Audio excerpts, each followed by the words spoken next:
Good morning from WKYT News. I'm Bill Bryant. We welcome you to Kentucky Newsmakers. It's been a dramatic couple of weeks after the Kentucky statewide elections. Later, we'll be hearing from the Kentucky Education Association about the role teachers played in the victory by Governor-elect Andy Beshear and about their agenda for public education going forward. Eddie Campbell of the KEA will join us shortly.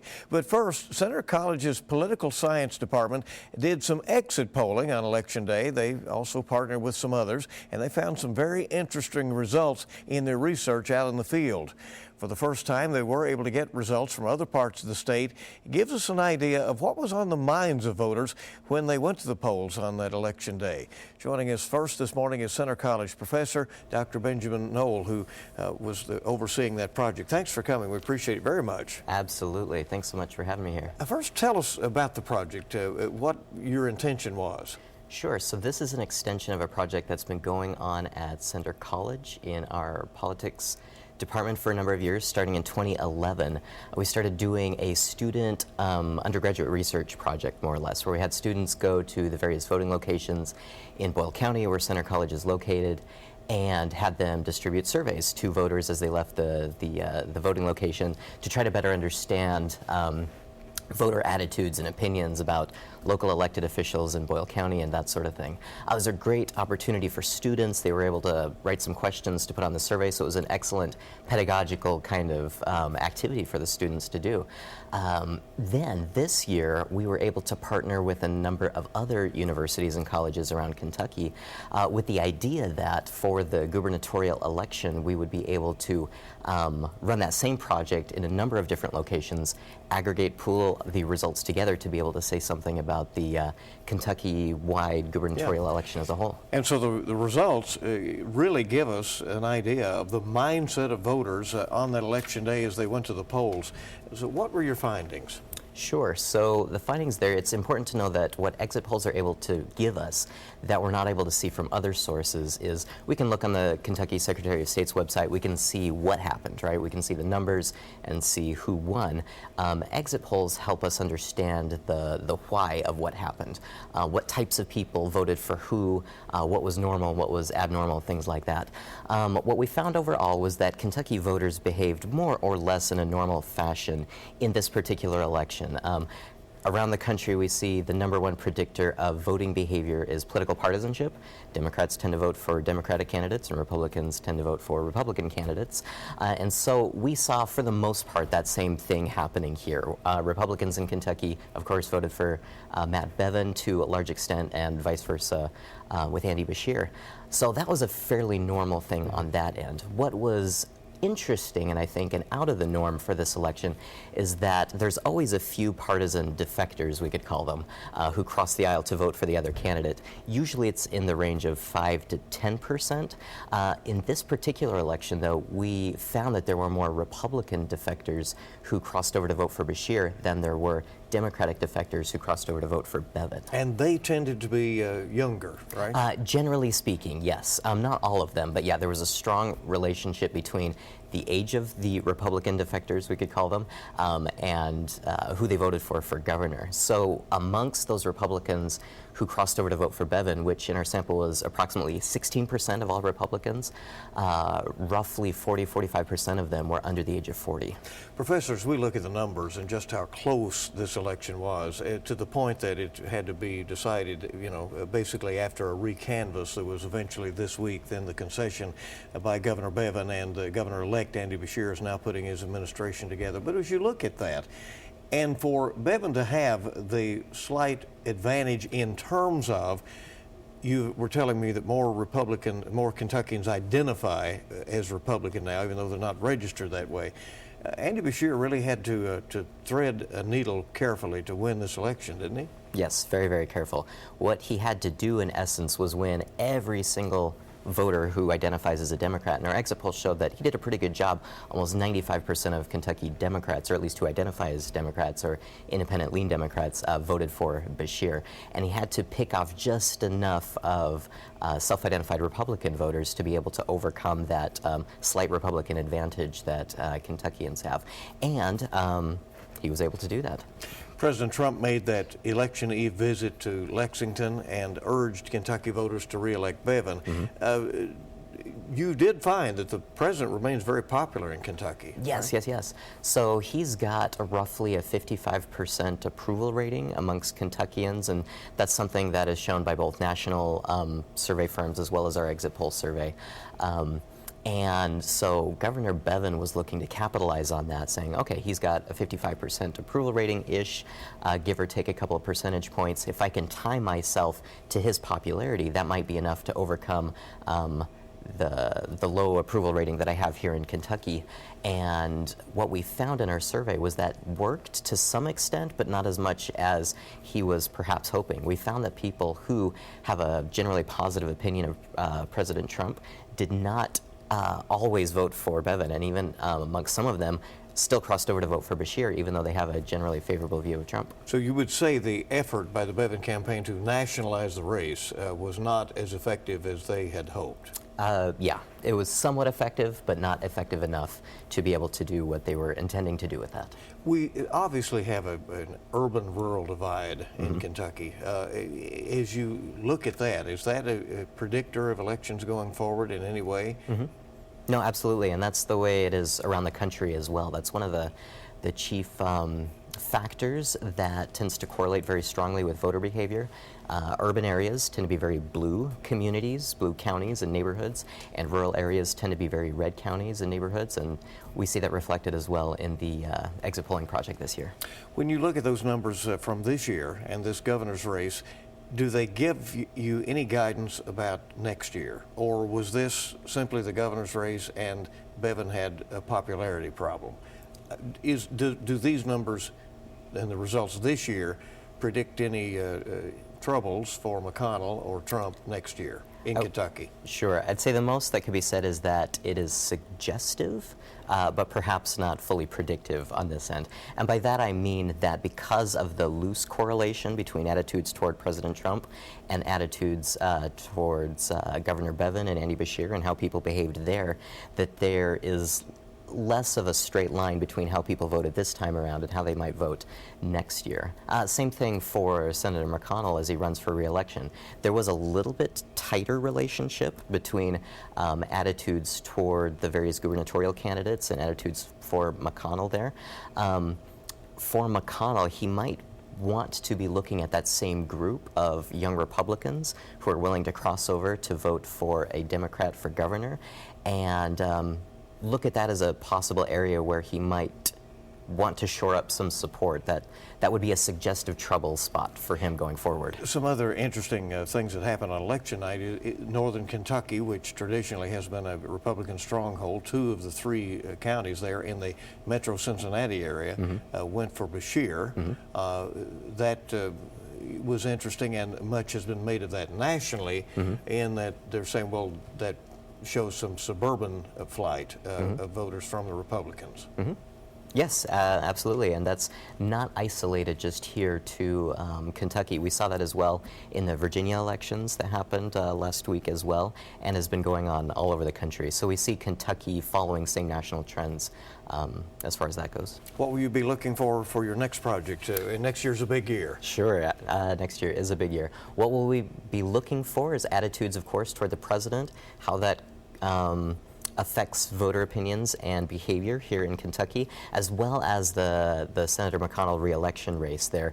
The eyes of the nation are going to be on that, of course, along with the presidential race, and hopefully we'll be able to do another survey project that will help voters better understand attitudes and behavior towards those various elected offices. Did you do a McConnell approval in this one? Oh, we did. And? He's less popular than President Trump. He has roughly a 45% approval rating amongst our voters sample, about 10% less than President Trump has.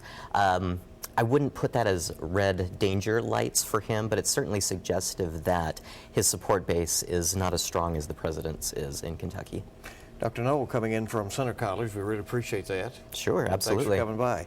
Hope you'll stay with us on WKYT's Kentucky Newsmakers. Eddie Campbell will be with us from the Kentucky Education Association, talking about the role teachers played in our election. Coming up on WKYT. Welcome back to Kentucky Newsmakers on WKYT. We're delighted you're with us. Kentucky public classroom teachers showed up in protest and obviously showed up to vote in the November election. We want to welcome back to Kentucky Newsmakers the Kentucky Education Association. They played a key role in Governor-elect Beshear's victory. It's clear the incoming governor wants to acknowledge that, given his invitation to teachers to be grand marshals of his inaugural parade and his appearance at the KEA headquarters minutes after Governor Bevin conceded the election and things were cleared up there. Joining us this morning is Campbell from the Kentucky Education Association, who is currently serving as president. We welcome you. Thank you very much for coming. Thanks for having us today. You issued a statement on Thursday when the concession came from Governor Bevin, and it read in part that we are relieved, it says, to know that Governor Bevin has finally accepted the will of the people and decided to concede the race for governor. For educators across the Commonwealth, this means they truly made the difference in electing Andy Beshear as our next governor. Why do you feel so strongly that teachers were emboldened to get involved and be a part of this election process? So, the last 3 years have been quite a struggle for educators. There's been lots of name calling and attacks that had occurred, and educators have become very fired up and passionate about being involved in the process, the political process, the legislative process, making sure that their voices are heard. And our educators were just out there and involved. They were out in their communities, they were talking to their neighbors, their friends. They held events all across Kentucky. Our association, we had events in 100 of the 120 counties, writing postcards. We sent over 40,000 postcards to our members talking about the importance of public education, talking about the importance of this election, and really making public education a spotlight in this campaign. Do you feel that teachers came to feel like pawns in the politics of the last couple of years in Kentucky? I don't know about pawns. I think making sure we're focused on public education, and educators found their voice over the last 3 years, making sure that they were focused on the needs of their students in their classrooms, making sure they had adequate resources. So I don't think it was a pawn, but more a focus on lifting up public education. In the view of KEA, was there anything positive that came from the Bevin administration over the last 4 years?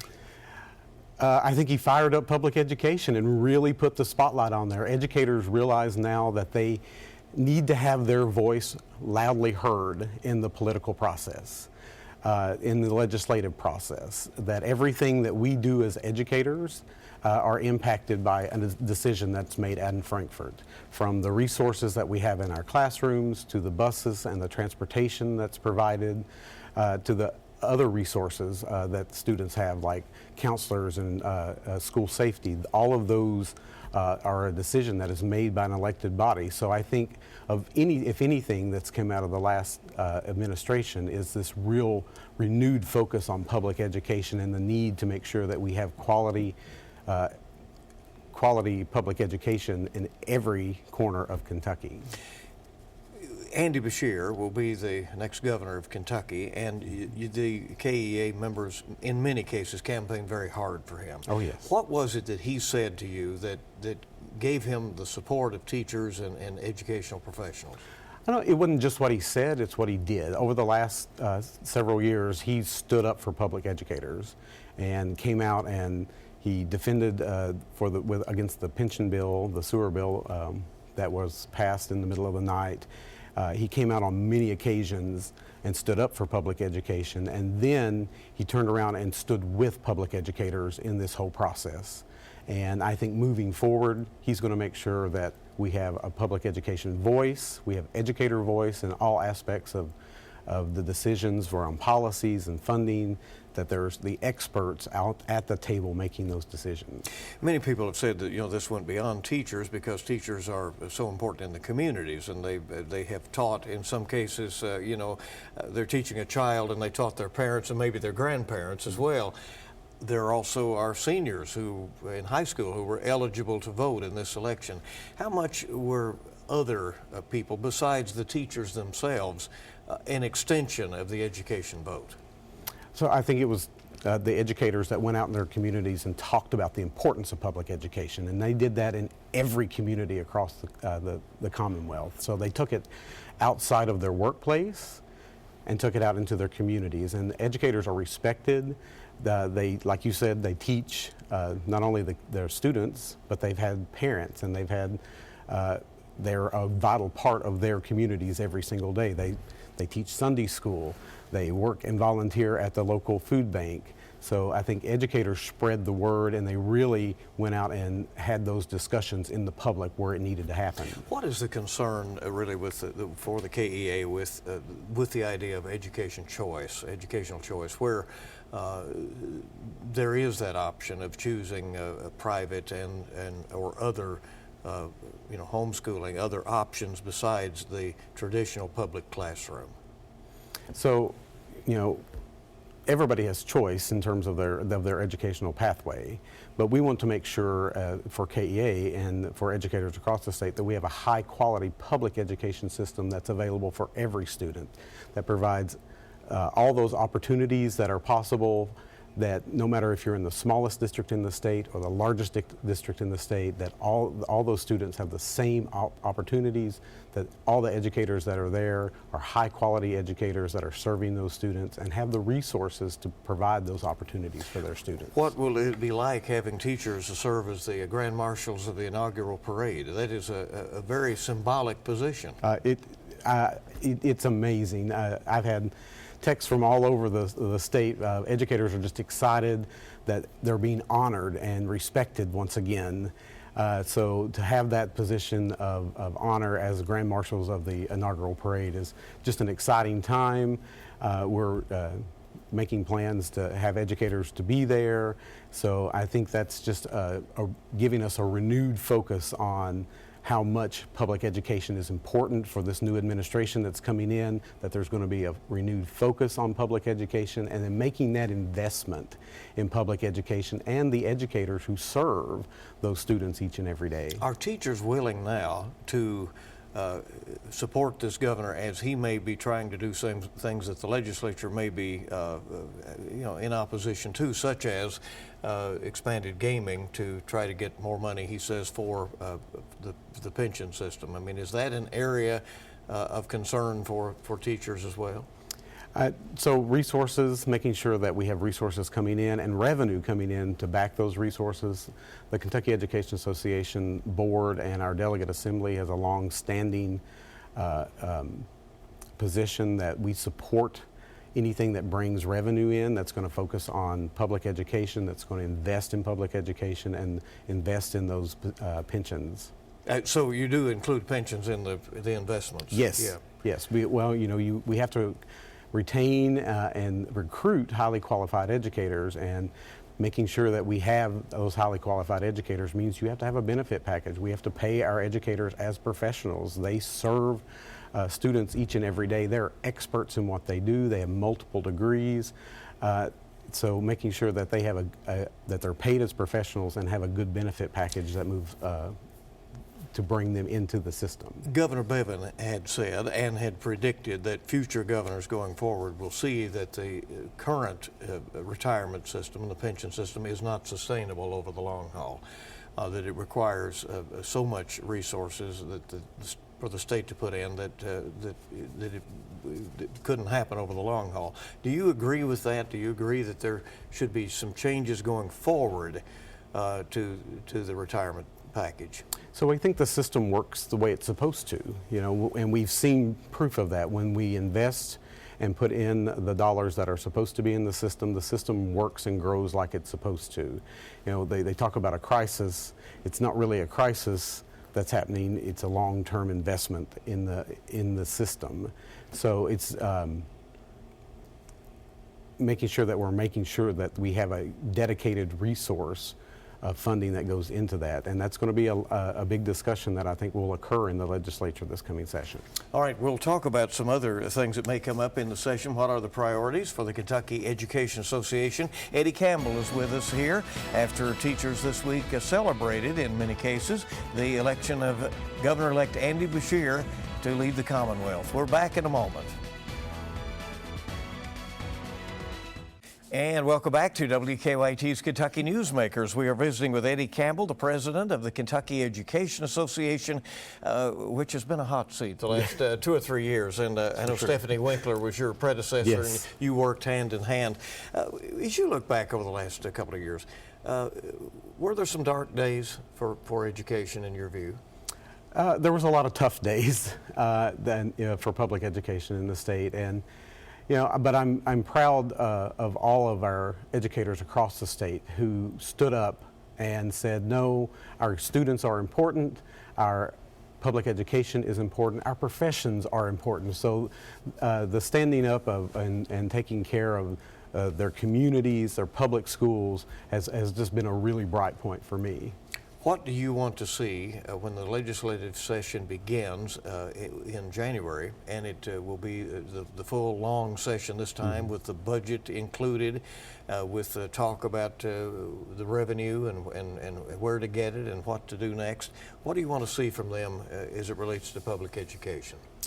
So, our priorities are making sure we fully fund public education so that we're providing opportunities, resources. We have highly qualified educators who are meeting the needs of students from the time they're picked up in the morning by the transportation to the food service who are there providing nutritious meals, to the counselors and the social workers that are in the building providing those mental health services, fully funding all of those. I know a big part of that came with the school safety bill that was passed. There was passed but not funded. Right, it wasn't so funded. Will you be pushing for the funding of that? Yes, we will be full funding of all public education. Not just the safety bill, but to make sure that we're fully funding all aspects of public education. Our transportation is only funded at about 60% right now, and for a lot of our rural districts, that puts a big drain on their general funds, fully funding full-day kindergarten, because that puts we have full-day kindergarten in almost every single district in the state, but the state only provides half the funding for that. So making sure that we're fully funding and investing in that early childhood. So those will be big issues. Making sure we're fully funding the pension it will be another a focus of ours. Pay raises for educators across the state, because a lot of our educators haven't had a pay raise in 6 years. So, a lot of them have seen their paychecks go backwards over the last 6 years as things get more and more expensive and their paycheck doesn't go as far as it used to. So making sure we're investing so we can recruit and retain educators into the system. And then making sure that we focus on the new educators that are coming in through our Kentucky Teacher Internship Program. It wasn't funded in the last budget, and that's a real vital piece that mentors new educators that come into the field. So, and the two biggest reasons that new educators leave the profession, the first one is they don't have enough resources to do the job effectively that they want to do for their students and really give them every opportunity possible. But the second one is support and mentorship as they're coming into the profession. We hear often that teachers can be seen out buying supplies for their classrooms, and sometimes for some of the students who can't afford to have their own supplies and all of that. That is a reality across the state? Oh, it's very much a reality all across the state. I mean, I know as an educator, I reached in my pocket many, many times to buy supplies for my classrooms throughout my career. And I know this happens every single year. As school starts, teachers are out finding supplies, making sure that they have pencils and paper and things like that, just to make sure that students have their basic needs. But to have textbooks that are up to date, to have technology that's up to date, those are things that need to be funded also. And I know our educators are passionate about what they do for their students, and they will go above and beyond, and making sure that their voice is heard in this process is vitally important. The Kentucky Supreme Court in 1989 struck down the Kentucky's system of common schools and said you've got to figure out something and be sure that there is an equality to the school systems across the state in terms of the money that is spent on those districts. Then the 1990 Kentucky Education Reform Act was put in place. Do you fear that in the almost 20 years since that, that there has been a retrenchment, that there are the wealthier districts have an ability to do more for the schools than the poorer districts? Well, the Rose decision was a landmark decision which made Kentucky a lighthouse for many, many other states. And that decision to make sure that we fully fund public education so that it's equitable in all districts was a cornerstone of that decision. So I think we haven't kept up with fully funding. The SEEK formula is about 13% behind where it actually should be. So making sure we move ourselves back into fully funding that system and really placing an importance on investing in public education. Because when we invest in public education, we raise up the entire Commonwealth. The legislature can expect to continue to hear from you? Oh, yes. Educators are going to be there. They're fired up. I think if anything, the last 4 years has taught educators across the state of Kentucky is they have to use their voice and they have to be present and in the process and making sure that they're heard, because our students depend on it, our professions depend on it, and the public schools, which are the heart and souls of our communities all across the state of Kentucky, depend on it. Eddie Campbell, the president of the Kentucky Education Association, thanks for All right. coming. Thank you. Very Appreciate much. it. All right. And we want to thank you for joining us for this edition of Kentucky Newsmakers. We will see you bright and early this week on WKYT this morning. We start at 4:30, so we're up when you're up. We hope you join us, and we hope you make it a good week ahead.